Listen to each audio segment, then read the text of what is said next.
2019 మేనిఫెస్టోలో ప్రత్యేక హోదా గురించి మీరు కొట్లాడతామనుంది. ప్రత్యేక హోదా ఎమ్మెల్యే ఎంపీలను ఇస్తే మేము రాజీనామాలు చేసైనా సరే, మేము కొట్లాడైనా సరే, బీజేపీ మెడలు వంచైనా సరే ప్రత్యేక హోదా తీసుకొస్తామని చెప్పిన మీరు ఇప్పుడు మళ్ళీ ఇంకొక మేనిఫెస్టో రిలీజ్ చేస్తున్నారు. మరి పోయిన మేనిఫెస్టో కథ ఏమిటి? పోయిన మేనిఫెస్టో మీరు నిలబెట్టుకునే సత్తా మీకు లేకపోతే మరి ఇప్పుడు కొత్త మేనిఫెస్టో నిలబెట్టుకుంటారు అన్న నమ్మకము మీరు ప్రజలకు ఇక్కడ ఇస్తున్నారు. మీరు పోయిన మేనిఫెస్టో నిలబెట్టుకోకపోతే మీ క్రెడిబిలిటీ ఏమిటి? కొత్త మేనిఫెస్టోకి ఉన్న విలువ ఏమిటి? పోలవరం ప్రాజెక్టు ఏమైంది? పోలవరం ప్రాజెక్టు కోసం ఒక్కటంటే ఒక్క నిజమైన ఉద్యమం ప్రత్యేక హోదా అయినా పోలవరం అయినా మీరు చేసింది లేదు. పోనీ అమరావతి అయినా, పోనీ క్యాపిటల్ సిటీస్ అయినా మూడన్నారు, మూడిట్లో ఒక్కటైనా కట్టారా?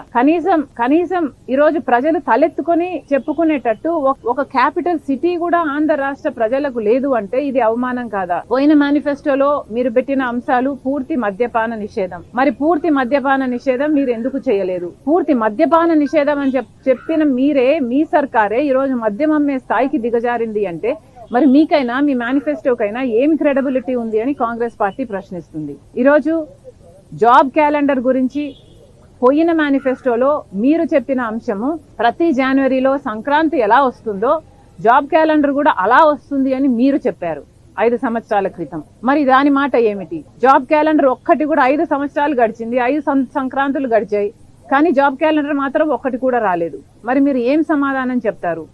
2,30,000 ఉద్యోగాలు ప్రభుత్వ శాఖల్లో ఖాళీగా ఉన్నాయని మీరే చెప్పారు 5 సంవత్సరాల క్రితం.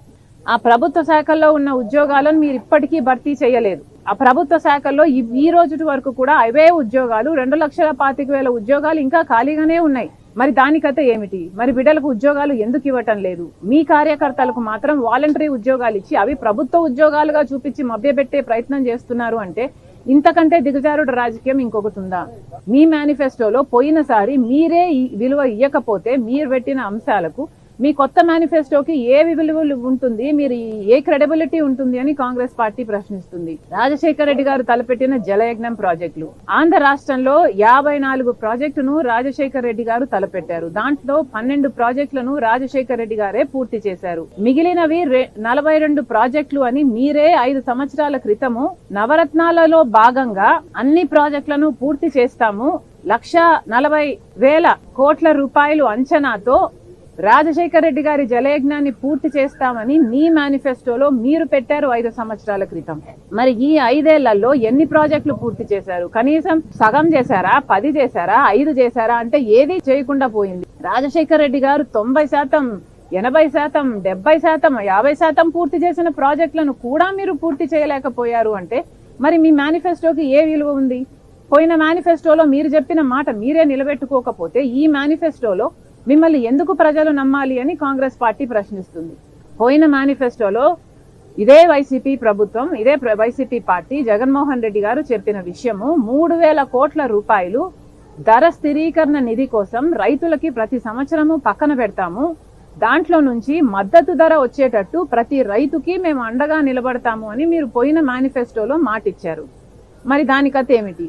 ఎప్పుడు ఏ సంవత్సరం మీరు 3,000 కోట్లు ధర స్థిరీకరణ నిధి కోసం పక్కన పెట్టారు? మరి మీరు ఒక్క సంవత్సరం కూడా పక్కన పెట్టకుండా ఇప్పుడు కొత్త మేనిఫెస్టో రిలీజ్ చేస్తే మీ పాత మేనిఫెస్టోకు విలువేమిటి, మీ మాటకు విలువేమిటి? అలాగే 4,000 కోట్లతో పంట నష్టపరిహారం కోసం పక్కన పెడతామన్నారు ప్రతి సంవత్సరం. ఒక్క సంవత్సరం అయినా మీరు పక్కన పెట్టారా? ఒక సంవత్సరం అయినా మీరు పంట నష్టపోతే ఇదిగో పంట నష్టపోయారు అని రైతులకు మీరు ఏమైనా డబ్బులు ఇచ్చారా? కనీసం రాజశేఖర రెడ్డి గారు ఇచ్చిన డ్రిప్ సబ్సిడీ కూడా ఇప్పుడు లేకుండా మీరు ఎత్తేశారు అంటే మరి మీరు ప్రజలకు ఏం సమాధానం ఇస్తారు?